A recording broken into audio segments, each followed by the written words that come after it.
প্রিয় দর্শক, আজকে বিশ্বকবি রবীন্দ্রনাথ ঠাকুরের ১৬৪তম জন্মবার্ষিকী উদযাপিত হচ্ছে নওগাঁ জেলার ঠিক দক্ষিণে প্রায় ৩৬ কিলোমিটার দূরে এবং আত্রাই উপজেলা থেকে ১৪ কিলোমিটার দূরে একটি বিখ্যাত স্মৃতি বিজড়িত জায়গা, সেটা হচ্ছে প্রতিশোর নাগর নদীর তীরে।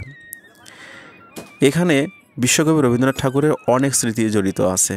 এখানে আসার উদ্দেশ্য ছিল যে পারিবারিক সূত্রে তার জমিদারি প্রথাটা মেনটেন্স করার জন্য ঠিক ১৮৯১ সালের ১৩ জুন এনার প্রথম আগমন ঘটে এই আত্রাই উপজেলার প্রতিশোর নামক জায়গাতে। যতটুকু জানতে পেরেছি যে ১৯১৩ সালে যে নোবেল পুরস্কার তিনি লাভ করেন, সেই নোবেল পুরস্কারের এক অংশ প্রায় ১,৮০,০০০ টাকা কিন্তু এই এলাকার প্রজাদের বিভিন্ন উন্নয়নমূলক কাজে ব্যয় করেন, যেমন শিক্ষা প্রতিষ্ঠান, প্রথম কৃষি ব্যাংক চালু করেন।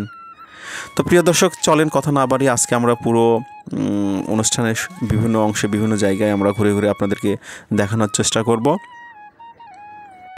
আরেকটি কথা বলে রাখি যে সাহিত্যকর্মে কিন্তু এখান থেকে অনেক সৃষ্টি করেছে। তার মধ্যে হচ্ছে তার বিখ্যাত গোড়া উপন্যাসটি ঘরে বাহিরে, বিখ্যাত উপন্যাস এখান থেকেই কিন্তু রচিত হয়েছে। এছাড়াও অনেক তার গানের দিক থেকে কিন্তু কম রচনা করেন না এখান থেকে।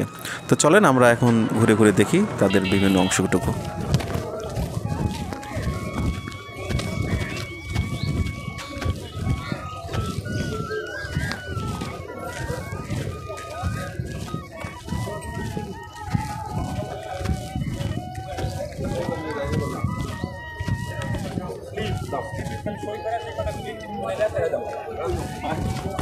লেখাটা যা আছে করবো যদি আসে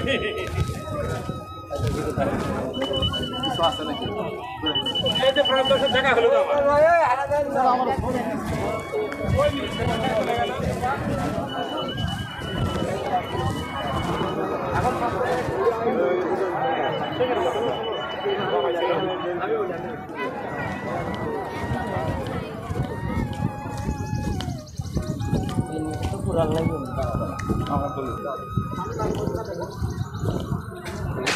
প্রিয় দর্শক, রবীন্দ্রনাথের যে স্মৃতি বিজড়িত কাছারি বাড়ি, যে নদীটার কথা বলা হয়েছে সেটা হচ্ছে নাগর নদী।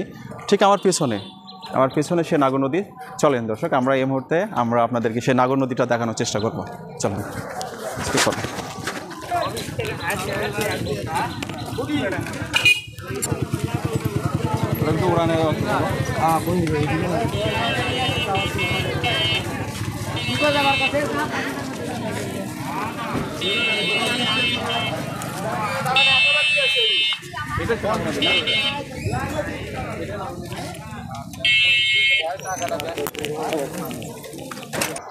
প্রিয় দর্শক, সেই রবীন্দ্রনাথের স্মৃতি বিজড়িত নাগর নদী, এটাই কিন্তু সেই নাগর নদী দেখতে পাচ্ছেন।